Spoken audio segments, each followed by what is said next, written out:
What the fuck? I always have like 50 tabs open, man. It's just makes Take life easy. Take your time, man. So how the hell you been? I've been pretty amazing, man. I've been getting the mental strength aspect of my life back together. Okay. Everything else, Okay. I believe, after that falls into place. What about you? Very similar. I don't know if you noticed, I got a fucking cat in the background. Yeah, there's nothing I can do about it. He's not going anywhere. No problem. Really similar, man. Fucking just trying to get used to life again, dude. Like it has psychological impacts when little things like when you have to go out to a restaurant and they make you put on a mask to walk in the door. Like that's just fucks with your mindset. You know what I mean? It fucks up both adults and babies, man. You can't see if anybody's smiling. You don't know what's going on. Mm-hmm. Body language is The fucking beard is epic, man. That's it's absolutely epic. I love it. I love it. You're just having yourself, man. Thank you, man. Beard game. Working on it. Hey, I have a question, bro. Sure. This has nothing to do with what we're gonna talk about. It's random. This is just super random. Before we jump into like the actual like interview process, how long have you been growing the dreads here? 2.5 years. 2.5 years. About the same for the beard for me. No shit. Damn. See, my record for the beard is I don't know, 4 months, I think. 4 months? That's as far as I've ever gone. That's as furthest I've ever pushed it my whole life. Yeah. And it was getting caught in I used to wear a hoodie all the time. Like I had a specific hoodie that I basically always wore. And it was getting caught in my zipper all the time. So it felt like I was pulling my face off while I'm trying to fucking unzip it. I'm like, fuck this, can't do it. So I always cut it. I always wonder if I just let it grow, like, because I always trim it like every couple of months. Nothing too crazy, just trim it down. I wonder if I just let it grow, how far would it go? But then I would look not that approachable, I guess. What do you feel? We only have so much control over that part. Are you That's trying a to get fact. out here? Hold on a second. I think this little guy needs to get the hell out of here before I don't need him shitting in here. Go. Get up.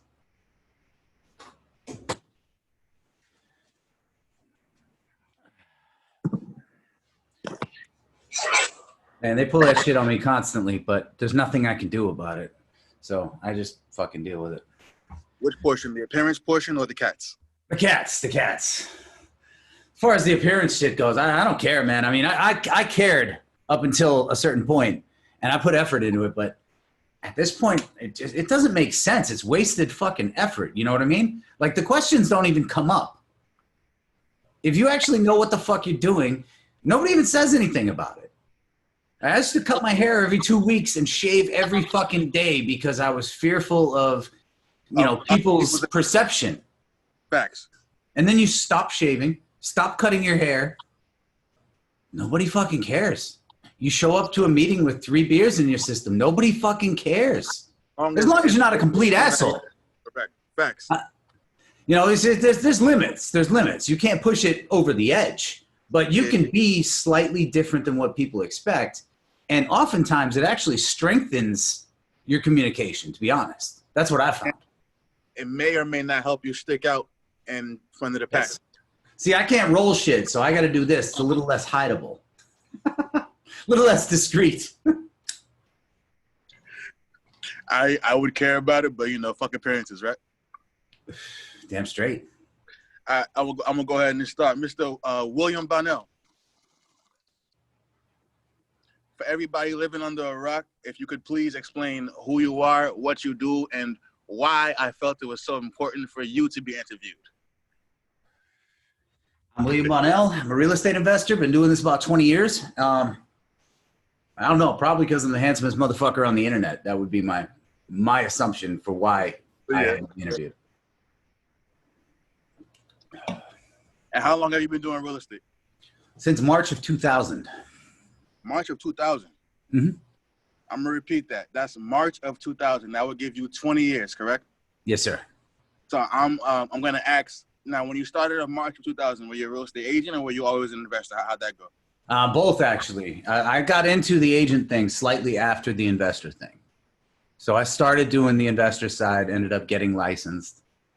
The license part was actually harder, because you got a lot more judgmental shit involved. The investor side's a little more laid back. That's correct. I agree. Don't need a suit, you know? So right now, in 2020, you having 20 years in the game, what would you say your main focus is in real estate? Via wholesaling, via flipping, via buying, holding, creative financing, whatever. We'll break down all these terms. But what do you say your main focus is right now in real estate? Well, buy and hold and creative deals have been a very strong part of it. As far as wholesaling goes, I do wholesaling consistently, but it's not something that consumes a lot of my time. You know what I mean? Yeah. Like I've got the systems in place to do that, but that's not a primary part of it. The majority of my income is passive, which is why I can hang out and, you know, drink a beer and smoke the bong and still not have it impact my fucking life. That's actually one of the main reasons. I know I asked the question, but that's actually one of the main reasons I interview guys like you, guys like BP. Mm-hmm. There's a common misconception as far as, and I'm not saying don't work hard. I hope that doesn't like come off as cause as a message. But BP is somebody who takes great pride in saying he doesn't work hard. Mm-hmm. You kind of hinted towards that in terms of like, this is how I get to smoke and drink beer all day and make passive income. So I want to kind of like harness in on that. How do you feel about the working hard aspect versus working smarter aspect for you and for the world? Well, my opinion on it would differ a little bit, although not that much from BP's. What I would say is this. I started off working hard, working really fucking hard, because I thought running face first through a brick wall was the only way to get there. You know what I mean? Like it was just a matter of have the biggest balls in the room and you win. That's how I came into the game. That's how I thought it was going to be. But it's just not the truth. However, you still have to know what the hell it is to work hard. Because if you've never worked hard, then you don't even know what you're avoiding in the first place. You know what I mean? That doesn't apply to everything in life. Like that doesn't apply to, for example, rape or some other horrible circumstance in life. But anything that's a learning experience that most people are expected to go through at some point in their lives, you're better off to hit it earlier in the game, right? You'd be happier working hard at 25 than working hard at 65. That is a fact. Nobody wants to be old and still working. Right. Or still having to trade their time, their free time for an hourly wage. Exactly. How many doors would you say you have right now? Doors meaning properties you have. Or do you go by that? I control 208 units at this point. Holy fucking shit. Dude, I've not really pushed it though, man. I mean, like that's a pace that anybody could achieve over the course of 20 years. I mean, you got to understand, there's fucking guys out there. A couple of them, I forget their names. I hear them all the time, but you know, at the moment that you need to know it, you don't remember it. But there's people out there that have thousands of units under their control that have only been doing this for a couple of years. That's a fact. And those guys, some of them grew in such a way that it was almost like unnatural. It's almost the equivalent of like, you go to the gym and you see this one dude that like you saw him 6 weeks ago and he was 30 pounds lighter and he was not nearly that vascular. And now all of a sudden he's got a little bit of a temper problem. It's kind of the same thing when it comes to real estate. You know what I mean? There's a lot of people that will skip steps in the process. You know, they try to, when they're going up the stairs, because of the fact that there is no elevator or escalator available, they'll try to skip a couple of stairs because of the fact that they have to take the stairs in the first place, and they resent that. What happens inevitably when you do that, you end up with a slightly weaker foundation when you start cutting corners. You know what I mean? So I did it slowly. Exactly. I made a lot of fuck ups, man, and I got rid of everything I fucked up. I was one of those people. I know exactly what you mean. I skipped a lot of steps in my personal journey in real estate because in my head I was supposed to be somewhere where I wasn't. Mm-hmm. So I figured I'd just cut some corners, and that shit backfired like a motherfucker, man. That's how that works. That's always how that works. You know, the one thing about business, the free market is the most honest motherfucker you'll ever meet. If you're not ready for business, it's going to fucking tell you that because you're going to fail. That's how you learn. Facts. That's how you learn. You make arrogant little fuck ups because you're a little too young, you're a little too aggressive, you don't have the experience to know yet that you should slow down a little bit or be a little more careful or be a little more thorough or do a little more research before you pull the trigger. You find out the hard way.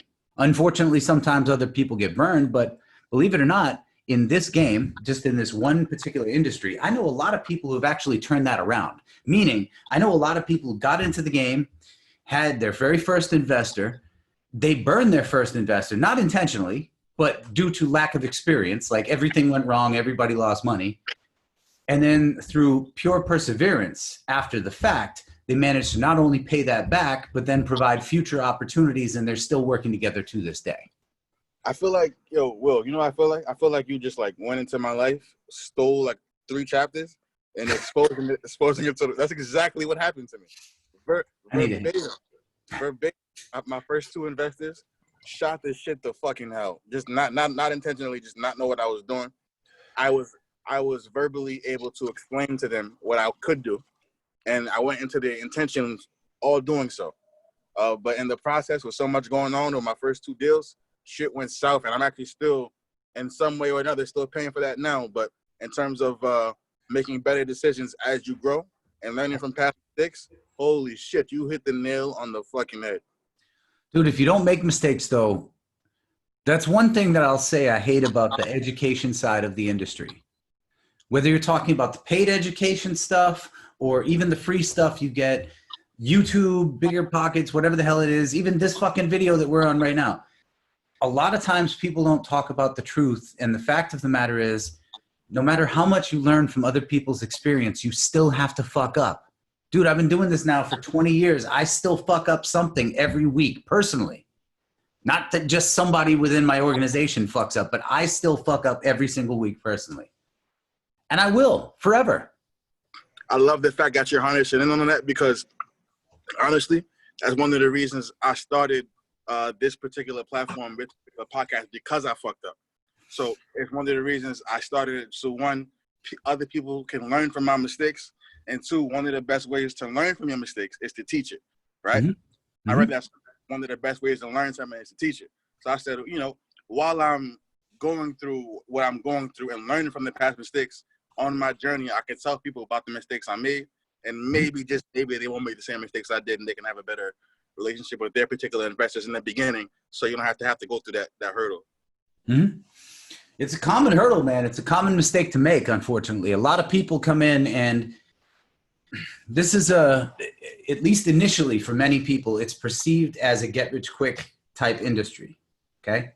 So people have heavy, almost guilty type opinions where they get to the point where they're 3 months in, 9 months in, a year in, and they haven't closed as many deals as they perceived. Some of them haven't even closed the deal yet. And they start looking for fucking shortcuts and easy buttons. And there is no shortcut or easy button. The fact of the matter is, the way that you get into this game is the same way you get into any other. If you wanted to get into boxing, right? The very first thing that I would tell you is learn how to get fucking hit. Why? Because you're going to get hit, period. If you're going to box, you're going to get hit. That's going to happen. And as long as you're scared of getting hit, you're not going to box. You're going to hold yourself back because you're so terrified of getting hit. Once you get hit, you realize it's not actually all that bad unless you're a dumb fuck and you happen to like box Tyson for your very first match or something. You know what I mean? Yeah, but in that case, you're just a retard anyway and you were already fucked. So there's nothing I can do for that. Right. Question. March 2020. Walk me through it. It's March 5th. You are now a real estate agent officially, right? Yeah. Well, March 2000 I was. March 2020 I'm not anymore. Pardon me. I was smoking, you know. Pardon me. That's the bad part about the weed sometimes. Pardon me. March 2000, you're a real estate agent, right? Your first inkling of becoming a real estate agent, you became a real estate agent. Why? Because most people, I'm asking this question for a reason. Most people who want to go into real estate, the very first thing, and I was guilty of this as well, is why I'm asking you. The very first thing when you think of real estate is, I want to be a real estate agent because that's how you do real estate. You got to be a real estate agent if you want to do real estate. So for me, I wanted to do real estate. My father did real estate, so I figured, let me be an agent because that's how you do real estate. What about you? Well, it's kind of a combo of a couple of things. Number one, there wasn't as much information out there. That's a fact. Like in 2000, 20 years ago, the fucking internet was a baby. You know, like it was there. It existed. But you didn't have fucking smartphones. Dude, we didn't even have flip phones yet. Did we barely had AIM. We just got AOL message.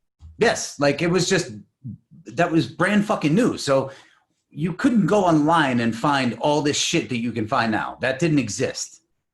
That just plain didn't exist. I went to like Barnes and Noble and bought every book on real estate that I could buy every time I got a paycheck when I was a teenager.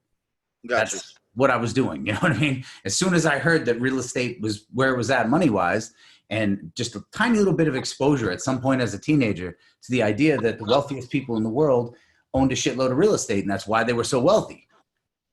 Do you care to share the tiny bit of exposure you got? Tiny bit of exposure I got to what? Real estate. You said you got outside of the books you read, you received a tiny bit of exposure. What was the tiny bit of exposure, if you care to share? Well, I had. What are you referencing specifically? So for myself, to give you a reference point, born 1987. My father is a Haitian immigrant that came here, I think, around 84. Mm-hmm. Around 94, he started doing real estate. So I think around the ages of 6 or 7, I literally saw every day of my life. I saw like a reference point of somebody doing real estate. Mm-hmm. Now, at the time, he was an agent, and as I became older, he became an investor. As I became older, he started flipping houses, and I saw this. He didn't teach me shit. He didn't say, hey, I wish he did, but, you know, that's just how it goes. But I definitely saw it with my own 2 eyes. Mm-hmm. So that me seeing it was able to instill in me, you know what? When I get older, I gotta do some kind of real estate. Did you have, like, when you said your small experience of it, do you have a story similar to that? Well, yeah. I mean, I had a couple of family members that were in real estate. My mom was in real estate, and my father was in the construction side of it. Oh, okay. So, I mean, had a bunch of exposures from those angles. But honestly, I decided I didn't want to do something physical exclusively for a living, which I thought I wanted to do in my earlier teens. When I was like 14, 15 years old, I was just like, fuck it, construction, that's the way to go. Everybody in construction makes enough money. They all seem to live pretty well. You know, nobody's fucking starving. They're okay. That seems like a good life. And then I got a little exposure to it in the summers. When I was, 15, 16 years old, I would go work construction in June, July, and August while school was out. And I was like, these guys in their 40s and 50s are all a bunch of miserable motherfuckers. Mm-hmm. Every single one of them has like a Vicodin prescription, hates their fucking wife, and they're 3 months behind on their truck payments. I don't want to be that guy. Fuck that. That's where physical labor leads you to, though, because most of them are like, they're using their body to make a living. Well, you know what I realized too? And I'm somebody, I've had like, I didn't count it, but I've had at least like 15 like actual jobs, like 9-to-5 jobs, mm-hmm. 15 to 17 at least, right? And I realized, and both of them are ranging between both physical labor and mental labor. Physical labor being like me picking up boxes and shit like that. Mental labor, me being in front of a computer desk making phone calls. Both services serving other people help me in real estate now. I use the phone call business in real estate now if ever I'm cold calling or talking to somebody. I use the physical aspect of it, whenever I got to lift shit. But the point I'm making, to piggyback off of your point, both mental labor and physical labor both take the human physical element of strength out of you. So both, like, people think that one is better than the other. It's actually the same shit. They both drain you as long as you're giving your hours and trading, and there's nothing wrong with having a job. I'm not saying that. I'm saying as the moment you decide to trade your time for an hourly wage, I feel like whether it's physical labor or mental labor, it's still draining. To that point. Absolutely. It drains your soul, man. Like, it doesn't matter which. I stopped being a real estate agent for that reason. Okay. And the reason that I had to stop doing it is that people wanted to see houses when they wanted to see houses, and people, even sellers, even if I was just going to take listings, they still had some control over my fucking time. I remember showing up at one particular listing appointment when I was probably 7, 8 years into it, 2007, 2008, right around the time the market crashed. Decent deal, all that shit. But I show up, it's like 7 o'clock, Thursday, Friday night, something like that. I'm fucking starving. And I show up at this guy's house, and he's got 12 million questions for me. Yeah. And I'm just like, why the fuck am I living a life where I have to show up places when other people want me to be there instead of being where I want to be when I want to fucking be there? Why am I doing this to myself? Like, I could hang out in my garage and build cabinets and sell them and never have to deal with somebody else's timing as an inconvenience. You know what I mean? There's Absolutely. all kinds of things I could do where I don't have to be inconvenienced by having somebody demand that I miss dinner so that I can sit down and sign paperwork with them. You know what I mean? Absolutely. So for that reason, I kind of got out of the agent side of it because I was just like, this is a little too much of a servant type thing. I mean, it felt like I waited tables when I was a teenager. Okay. For a very short time, I sucked at it. I'm really not the most patient guy. So I didn't make any fucking money, and I quit immediately because nobody would tip me because I'm a prick. But hey, I mean, I'm honest about it. I'm not gonna fucking lie. I'm not the guy for that. You know what I mean? It's like, okay, here's your food. And they're like, can I have some napkins? I'm like, all right, anything else? Like before I go sit down or try to relax for a fucking second? Yeah. Okay, tip's gone. Oh yeah, I know. I'd rather not play that, but no choice. But yeah, so at what you're 7 years in, pardon me.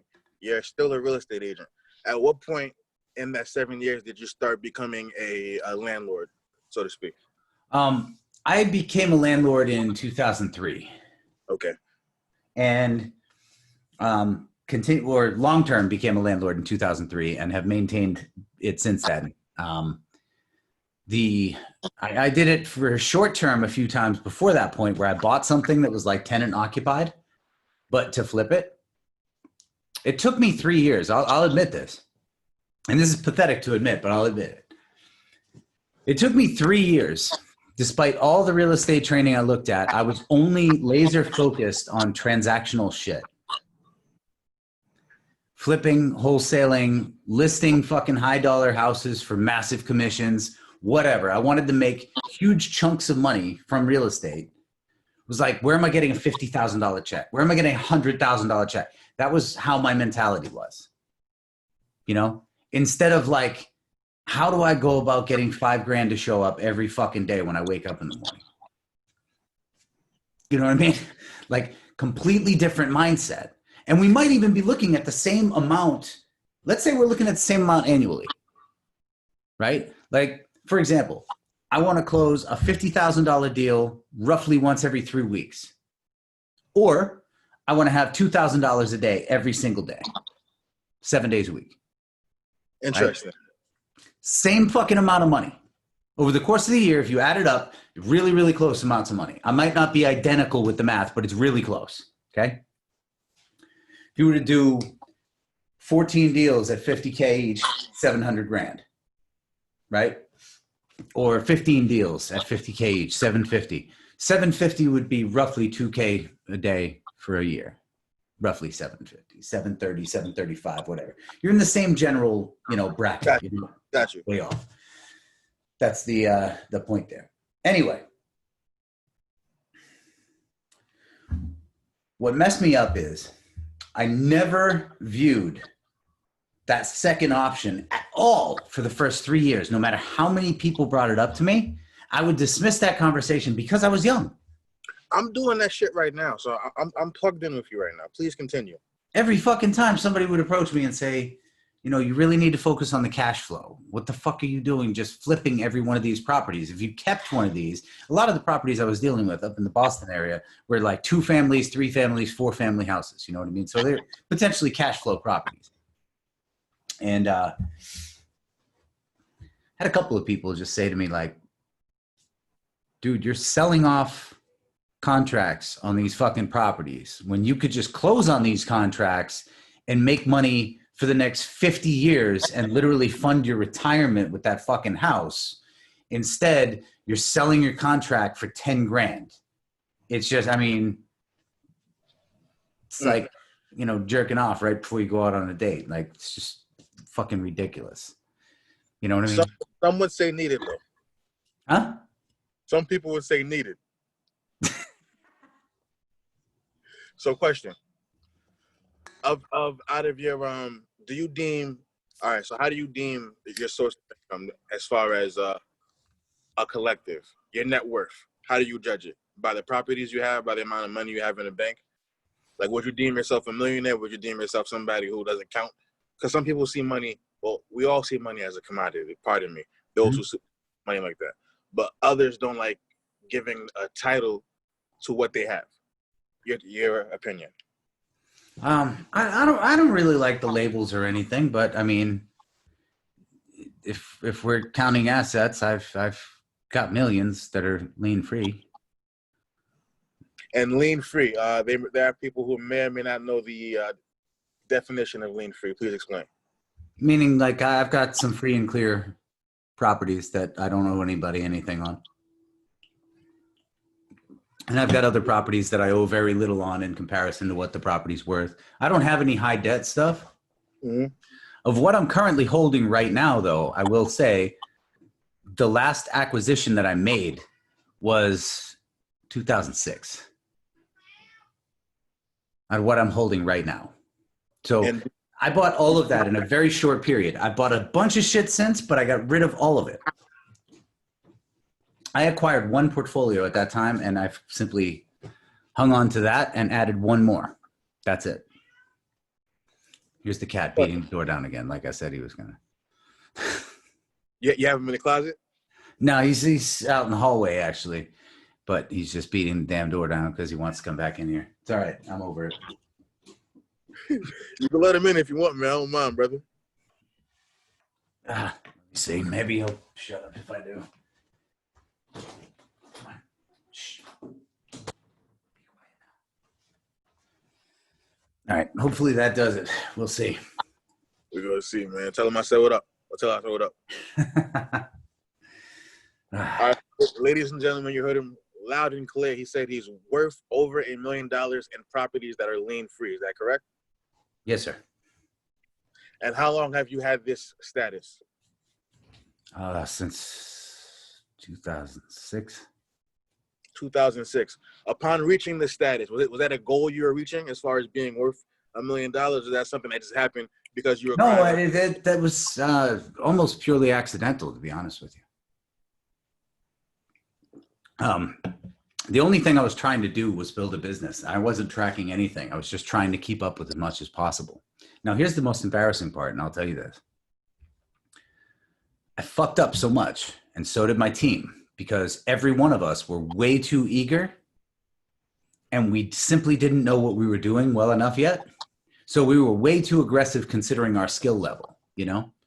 Be like the fucking 15-year-old kids in the gym that, like, they're not developed enough for them to be taking the kind of risks they're taking with, like, extreme heavy weights and stuff, and they do long-term damage that they live with forever. Yeah. It happens. Anyway, I did a lot of that in the early days. So even when I was closing a shitload of deals, I was signing 3 contracts for every one that would actually make it to the closing table, at least when it was supposed to make it to the closing table, or like without incident or whatever. I had so many screw ups with like disagreements over who's paying closing costs, especially when there's not a lot of equity to play with. So, you know, it's a really big deal to the seller. Believe it or not, in 2006 and 2007, there was a point where most of the sellers I was dealing with were not necessarily short sales.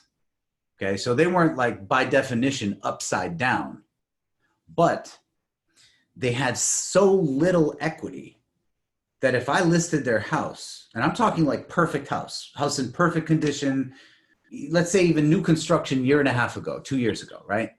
Like they bought it and they were selling it.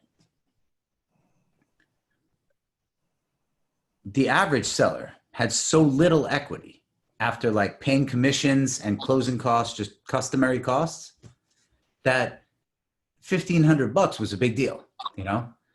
Like most of these sellers, we're talking $400,000 house, they're selling it, but after they're done paying commission, their closing costs, their transfer costs, everything that they've got to pay, they're walking away with $17,000, $18,000. I was sometimes walking away with the same amount of money they were as a realtor, honestly. And this is somebody who owned a house for like 3 years, 3.5 years. Sheesh. So like they're looking at it like, I've been paying for this house this whole fucking time. I cut the lawn. I climbed up on the roof and patched that shit when it was leaking. You know, I did this, I did that. You came here and stuck a sign in the fucking lawn, and now you want as much money as me out of the deal. That's great. Why do our checks look so similar? So honestly speaking, I started thriving at that point with short sales because I had a much harder time dealing with the shit I was getting out of people during the economic downturn. Like we had a bunch of people that, for example, they were just really tight. You know what I mean? They're not doing well financially, so they're stressed out. There was a lot of conflict. So I started going after some of the more distressed stuff at that time because we got to a point where it was like plateaued. So there wasn't a lot of, a margin there for you to make in the first place, but there wasn't enough movement in either direction. So you started doing short sales because of that experience in 2006? Well, I started doing them before that. I've kind of done them all along, but I started placing a really heavy emphasis on them. Right as they became a major thing, I placed a major emphasis on them because of the fact that I wasn't arguing with a person about their equity anymore. I didn't have to deal with looking at some young couple's face when they're like, okay, so what the hell are we supposed to do with our kids? Move into a dumpster or a fucking van? Like, what are we doing? You know what I mean? Yeah. It wasn't that same situation because in this case, when it's a short sale, these people, they haven't had any money for a year by the time I'm dealing with them. So the bank's paying me to resolve their situation, get them out of the debt, right? In a lot of cases, I'm able to help them a little bit financially, but the big thing with them wasn't the finances. It was, they were terrified of the obligations. Like if I had to tell you the number one concern people had back then, 2008 to 2012, number one concern that defaulted homeowners had is they felt like they had dirtied their name so bad in terms of their credit, their ability to ever have like a solid status again, a bank account in their own name, fucking utilities in their own name, stuff like that, because they had been so behind on their bills as a result of the economic collapse during that time. Yeah. A lot of those people were just terrified, man. Understood. And there's a lot of that that's coming up as well. And so people have to be aware of that. People have to be cognizant of the fact that right now, the unemployment numbers are fucking scary. The unemployment numbers that are coming up in the next 3 to 6 months are also very scary, no matter what anybody does. There's nothing anybody can do to change that. Yeah. The next 3 to 6 months are scary, period, economically for this country. Okay? The last quarter was the worst quarter we've turned since like World War II in terms of our economic performance. So it was really, really, really fucking bad. This coronavirus thing hit really, really hard. And we also panicked and printed off a ton of money. So we devalued the dollar so hard that it's just disgusting. That's not a lie. It's going to be a different story, man. I'm telling you. At some point in 2021, when people are paying like $5.75 for a gallon of milk, you know what I mean? Yeah. You're going to understand what you're talking about. But right now, we're having a conversation that's ahead of time. Exactly. How do you feel? And we're going to jump back into what you do personally, but since you spoke on the coronavirus, right? How do you feel that's going to affect both homeowners and wholesalers as far as that goes? And also on the other side of the coin, landlords and flippers? Well, largely it's going to depend on where you live. There's going to be places where landlords are going to be able to recover fairly quickly. Landlords are going to have the advantage in court because the court of that particular state leans more in the direction of the landlord's favor. And there's going to be other ones where the courts are historically pro-tenant and will force the landlords into foreclosure. New York City. Mm-hmm. Yep. That's very big in New York City. All the landlords in New York City. I believe Texas too. I'm not sure. Most states are not landlord friendly. And a lot of the ones that were landlord friendly, even 5 to 7 years ago, are less landlord friendly, mostly because of fucking inflation. I mean, our inflation is out of control. And we've got to keep that in mind. You know, that's something we can't dismiss. It's truly out of control. We just printed off $3 trillion in response to what happened here. That's some major economic bullshit. There's a lot of inflation going on in the stock market, Federal Reserve buying stocks, selling stocks, stuff like that. Got to pay attention to stuff. That's still related to real estate, whether we like it or not. The fact of the matter is, when your entire economy is being manipulated like this and you have so many industries shutting down, there are a lot of industries. Let's say, for example, meat plants. I've heard a lot about meat plants in this country being in danger because of the overall transmission rates of viruses, which is kind of scary if you think about it, if you happen to be meat eater. I guess if you're a vegan, that wouldn't bother you too much or something. But anyway. No, I definitely partake in meat. That's fucking scary as shit. Have you seen that on the news? Have you heard any of that? Like the statistics regarding a lot of the biggest meat plants in the entire country had like too many cases of positive coronavirus tests, so they had to shut down. So we're running on like a quarter of the meat suppliers that we normally do. So they've been fearing potential meat shortages, or at least potential good quality meat shortages. I've heard nothing about this shit, man. Oh, dude, that would it's been out there the past couple of months. It's been out there. There have been a lot of concerns. Government interfered quite a bit and started pumping money in to make sure that farmers could actually supply food. But there was a concern about even being able to supply people with food. That's a fact. Are you vegan yourself? Huh? Are you vegan yourself? No. I'm much cleaner than I was at one point. I mean, there was a point where I would eat fucking anything, but at this point, that's not the case. At this point, I have limitations, you know, like I don't eat pork.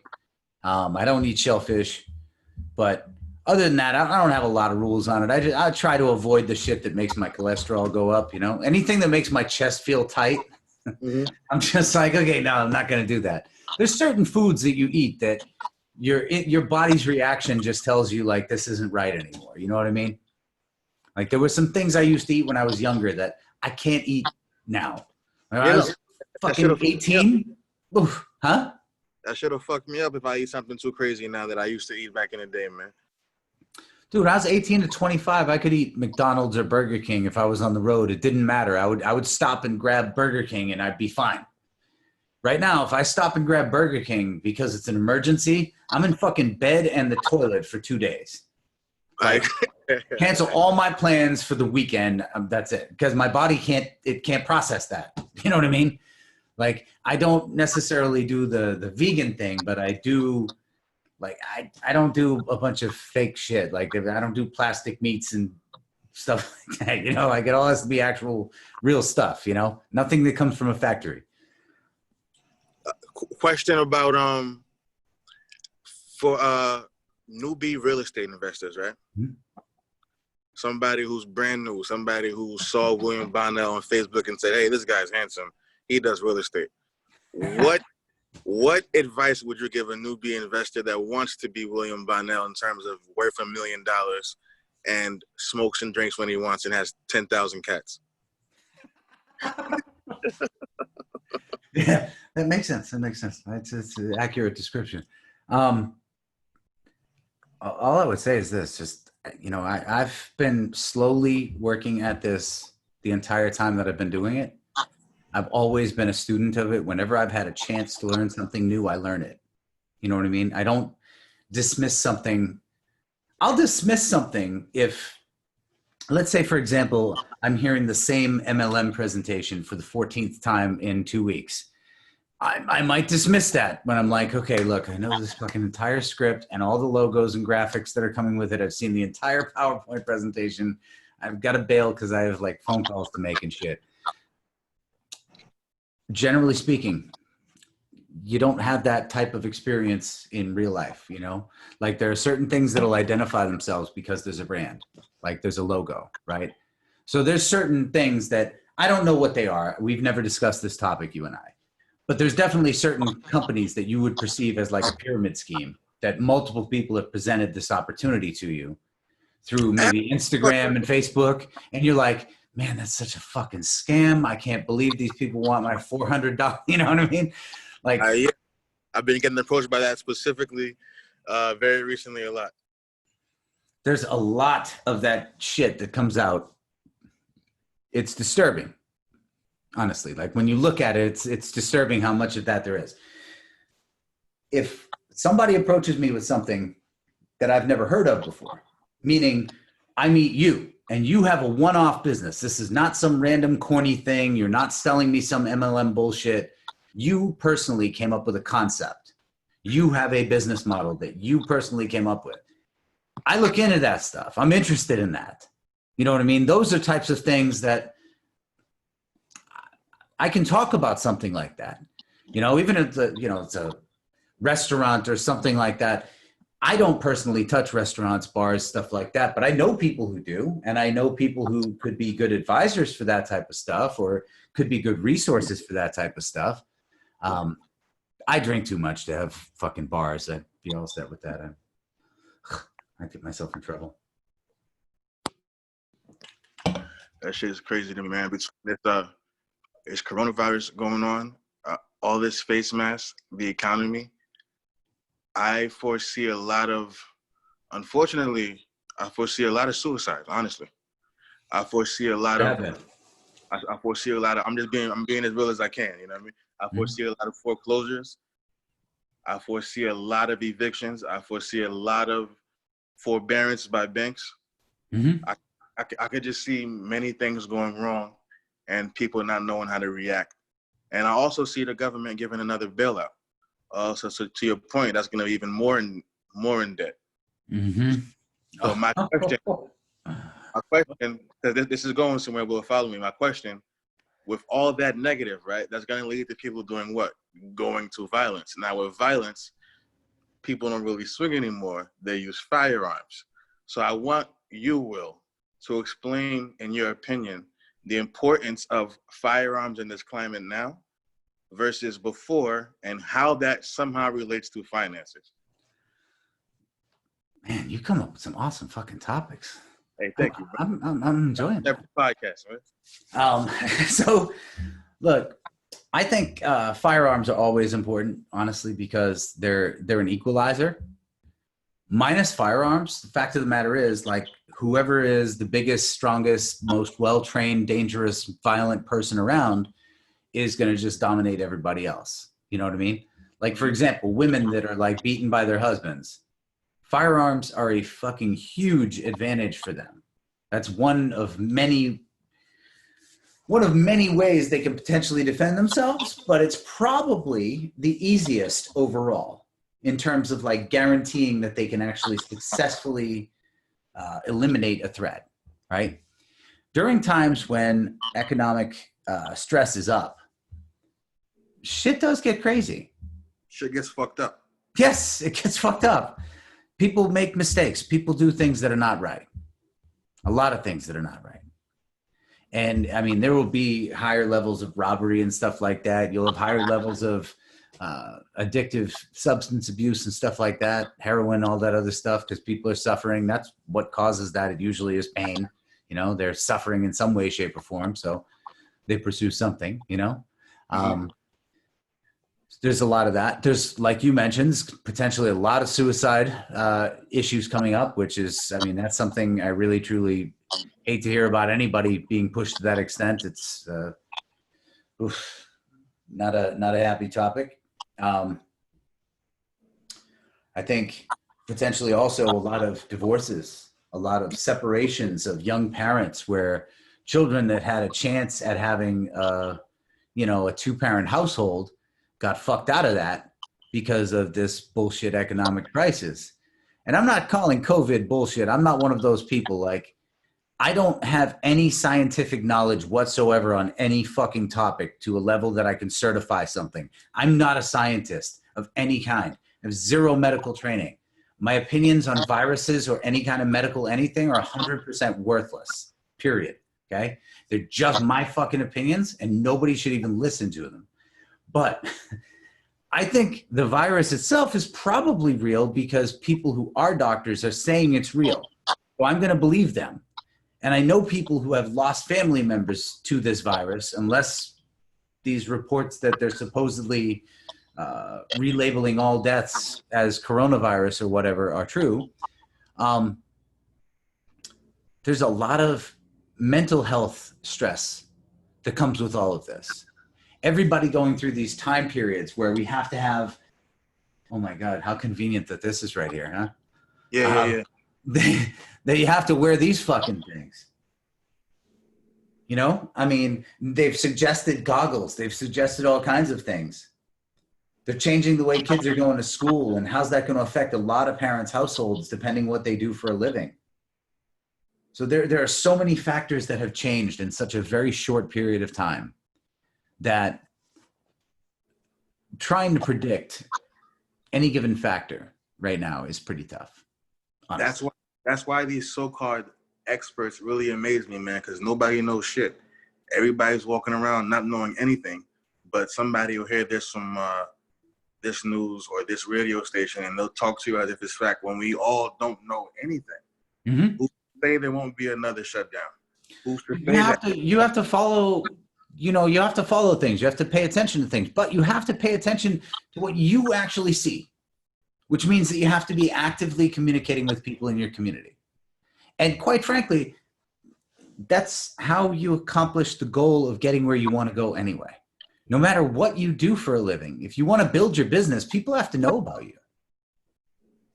Now, I'm not going to lie. When I started off in real estate and was really successful with quite a few really complicated transaction structures and putting together very advanced deals at a very young age, I got a little too much attention for a little while, like with local RIAs and stuff, and too many people had my fucking phone number, and we didn't have all these tech solutions that people have now. You know what I mean? It wasn't like you could send somebody a link to schedule a meeting with you and you could block their phone with a click of a little thing on the screen. We didn't have that shit. It was just the beeper rang and you call back the number that showed up, you know, and like that kind of thing. So it was a different environment in terms of being able to opt out of shit. You know what I mean? Absolutely. And Will, I asked everybody this question. I want you to ask it too before we go. Answer it too before we go. I'm a random close childhood friend. I see that William Bonnell is a fucking millionaire. I'm broke. I'm going through coronavirus. My wife just left me. My job let me go. William Bonnell is a fucking millionaire. How do you feel about those people that used to be in your lives but feel like you owe them something and their sense of entitlement? Because I know you get a lot of people that ask you for money because they know that you're a big shit real estate guy or whatever the fuck they think. People form their opinions based on worthless shit, but I know you get a lot of people that ask you for stuff. So how do you handle that, the loss of friendships, if any, if you could speak on that before we go? Honestly, I can't say that that's affected me that much. I've tried my best to get along with everybody. There have been some people along the years that, you know, they had some kind of an issue, whether it's like gambling, drugs, whatever. We've all had our thing. You know what I mean? Like, I've been drinking and smoking weed since we've been on this. I'm not sitting here claiming that my behavior is flawless. Just saying, like, there are some other habits. Like, let's say I was blowing lines instead of smoking weed. Smoking weed wise, realistically, I've consumed somewhere between $5 and $12 in the time we've been on here, right? Mm-hmm. If that was cocaine, that might have been $500 to $1,200, right? Which would make my life different, would it not? No matter how much fucking money I have or how much money I make, if I had a habit like that, life would suck. You know? I never heard it broke down like that. That's a fact. It's a thing. It's a thing to think about. There's a lot of different choices people can make along the way that can fuck them up. I've met people who made $400,000 in one of their first 2 or 3 years in real estate, right? $400,000, $100,000 fucking dollars a quarter. Like second or third year in real estate, meaning they're truly elite. They're a very impressive performer, especially if they started off with little resources and little family resources. And seen simply because they didn't even contemplate, what am I going to do with some of this money I'm making? How do I preserve this wealth? What do I do to make sure I'm never broke? What do I do to make sure like my shit's taken care of? Fact. Because a lot of people come into business no matter what the fuck it is, dude. It doesn't matter. you could make 100,000, 150, 200,000 selling cars in most major cities in this country. You could make between 100,000 and $250,000 selling cars if you were a decent performer. Okay? Most people could. But that involves a full fucking time commitment to that dealership. And that involves some serious patience, some serious commitment, and some serious discipline. And a lot of people won't do it. Same deal with real estate sales or a lot of other things, right? Shit, man. I would say the fact of the matter is, whatever you have to do, if you have to hit the brakes every once in a while, or if you have to kind of pull it off the road and take a little nap every once in a while, meaning you've got to slow down your activity. Let's say perhaps you're burning out. You know, you're trying to build a career and you're getting up there, you're hitting that next level, but you're burning out because the amount of energy you're expending is too much. Mm-hmm. Still, same deal. You gotta be able to kind of watch yourself from an external viewpoint. An out-of-body experience. Yeah, like try to calm yourself down to a point where you can get your emotions out of the fucking situation and make a decision. Am I going to continue to fight forward right now and try to keep pushing harder as a result of working harder? Or am I going to recognize that right now it's time to start working smarter? And for me, like that's had to happen multiple different times. And I'll tell you still to this day, because I'm a stubborn prick, I really am. In a lot of ways, I'm using systems that I was using in like 2014 because they haven't failed me yet. So I haven't updated them. I simply stayed with them. I know there's better shit. I know there's more efficient shit out there. My property manager is probably stuck in 2012, 2013 herself. Uh-huh. It is what it is. Everything gets done. You know what I mean? Things could get done better, I'm sure. Everything gets done. I don't obsess over every detail anymore because I found for me personally, it was making life harder to live. You know, it was making it harder for me to maintain a successful business and also still have enough time to actually have a family, you know? Got you. Which, in case you didn't notice, I do have a shit ton of cats. I have two sons, but neither one of them lives with me because during the time that I hustled my ass off to become a millionaire, because that was my fucking goal. Absolutely. In retrospect, just this is, you know, one guy talking to another guy. Had I made more of a priority at that time of being a father instead of chasing that goal, I think realistically, I could have had a more pleasant experience on the way up. So one thing I would say to everybody is don't fucking rush things. Like understand you have a complete life. You have all kinds of obligations in your life. You have loved ones, you have kids, you have hobbies, you have friends. Some of your friends ain't going to fucking be here next year because of COVID or because of any other different thing. Who fucking knows, right? Seriously. No, somebody you know is not going to fucking be here next year because of COVID or because of some other thing that happens. Yeah. That's what it is, dude. It could be a car crash. It's not a funny topic, really. It's a sad one. But definitely honestly, that's definitely a part of life. It's yeah, it's a shitty part of things. So the point is, why not make it so that every single interaction, if possible, you try to keep it on a fucking positive note, right? Try to approach it from a positive perspective, but respect the fact that you can only grow so much in a year. Like if I had to adjust my expectation in retrospect, I would have said, instead of going from when I made $100,000 in a year, wanting to shoot for 300 the next year, I would have said, you know what? I made 100. Let's shoot for 150. Then once I got 150 down and I did that in a repeatable, duplicatable way that I could definitely duplicate that same result again, right? Then I shoot for 200. Now I hit 200. Now I shoot for 250. But every time you're shooting for that, it's not like trying to get one rep. It's like trying to get 3 solid reps to make sure you really truly have that level of income down.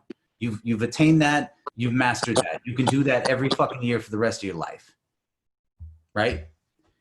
I would have taken that approach and simply moved up by 50K a year for 10 years instead, because the earlier parts, I made more of a roller coaster of it than I needed to. So I would say being a young man in retrospect, right? Because I started at 18 years old. I would say being a young man in retrospect, getting into real estate, which I know a lot of people that would pay attention to what you're doing here would classify as young men. Watch out for your fucking testosterone.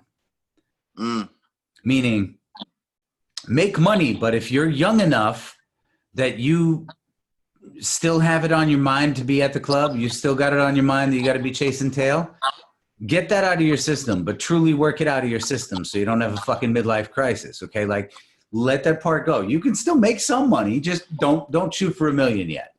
Just be content with $100,000 and a crazy social life, whatever the fuck you want. You know what I mean? Heard you. Agreed, man. That was fucking powerful, man. That part. I pray to one day be a father, man. I also pray to one day be a millionaire. The millionaire part, I'm actually not worried about. At least one of those two things I know that you're going to do. The other one, I mean, it's none of my fucking business what you do in the bedroom, bro. No offense, but. That's not where I was going. I was going to bring it back. Dude, we're talking to you about what you do in the kitchen or the gym or the garage. I mean, all kinds of fucking rooms. Probably not the bathroom. Hey, you're an asshole, brother. But that's why Yes, sir. Yes, sir. That's why I like you, man, because we both the same way in that regard. But what I was going to say was, with COVID and everything going on, man, I don't know what's going on tomorrow, man. So it's hard to, outside of business, make plans for that kind of stuff. You know what I mean? But it's something I want to do. And for you, a father and a millionaire, something I want to do as well. For you to say that shit is very powerful for me to hear and definitely for my listeners too, man. So thank you for your time today, bro. I know you didn't have to. I know you got a lot of weed to smoke, a lot of beer to drink, man. A lot of cats to pet, man. A lot of threads to comb. But thank you, brother, man. I'm going to text you, man. Thank you so much for your time, man. Appreciate you, man. All right, brother. Have a good night. See you.